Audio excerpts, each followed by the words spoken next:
চট্টগ্রামের পটিয়া থানার ওসির পদত্যাগের দাবিতে অবস্থান কর্মসূচি পালন করছেন বৈষম্য বিরোধী ছাত্র আন্দোলনের নেতাকর্মীরা। সকালে সর্বস্তরের ছাত্র জনতার ব্যানারে পটিয়া ব্লকেট কর্মসূচি দিয়ে থানা ঘেরাও করে। এ সময় বিভিন্ন শিক্ষা প্রতিষ্ঠানের শিক্ষার্থীরা এই কর্মসূচিতে অংশগ্রহণ করে।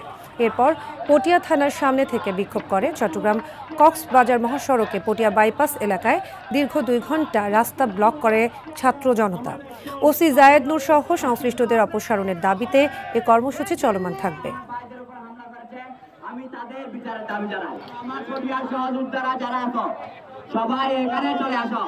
চট্টগ্রামের সর্বশেষ পরিস্থিতি জানাতে সরাসরি যুক্ত হচ্ছেন সহকর্মী সাইফুল মাহমুদ। সাইফুল, জানাবেন কর্মসূচির সর্বশেষ কি তথ্য আছে আপনার কাছে, আর সেখানকার পরিবেশ এখন কেমন দেখতে পাচ্ছেন?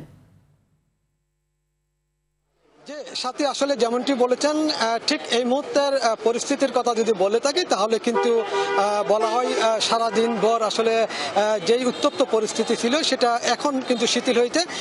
ঠিক বরাবর ঘড়ির কাঁটা 7টায় বৈষম্য বিরোধী ছাত্ররা কিন্তু এখান থেকে সরে দাঁড়িয়েছেন এবং তারা কিন্তু এই মুহূর্তে থানার দিকে অগ্রসর হবেন বলে তারা জানিয়েছেন। এবং রাতের মধ্যে যদি কোনো ধরনের পরিবর্তন না হয় তাহলে আগামীকাল তারা চট্টগ্রাম মহানগরীতে তারা কিন্তু বিক্ষোভ মিছিল করবেন বলে জানিয়েছেন। তবে এর আগে গতকাল রাতে কিন্তু একটি অনাকাঙ্ক্ষিত ঘটনা ঘটে।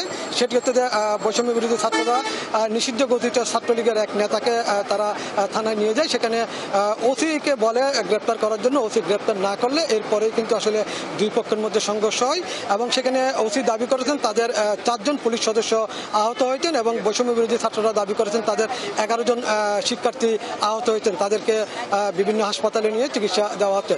এর পরপরই সকালবেলা তারা রাতে কিন্তু বিক্ষোভ মিছিল করেছিল এবং আজকে সকালবেলা তারা থানার সামনে গিয়ে অবস্থান ধর্মঘট করে। এর পরপরই তারা চট্টগ্রাম কক্সবাজার মহাসড়কে অবরোধ করে সকাল বেলা 11টা থেকে। সেই 11টা থেকে কিন্তু আসলে দফায় দফায় প্রশাসনের সাথে তাদের বেশ কয়েকবার বৈঠক হয়েছিল। একেবারে বিকাল 2টা থেকে 7টা পর্যন্ত সেনাবাহিনী এবং র্যাবের সাথেও তাদের কিন্তু আসলে বিভিন্ন রকমের বৈঠক হয়েছিল, কিন্তু বৈঠকে কোনো সিদ্ধান্ত হয়নি এবং শিক্ষার্থীরা জানিয়েছেন তারা তাদের দাবি না মানা পর্যন্ত তারা কিন্তু অবস্থান ধর্মঘট রাখবেন।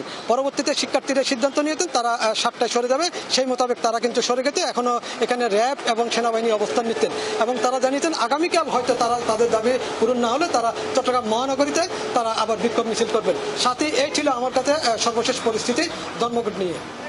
অসংখ্য ধন্যবাদ আপনাকে।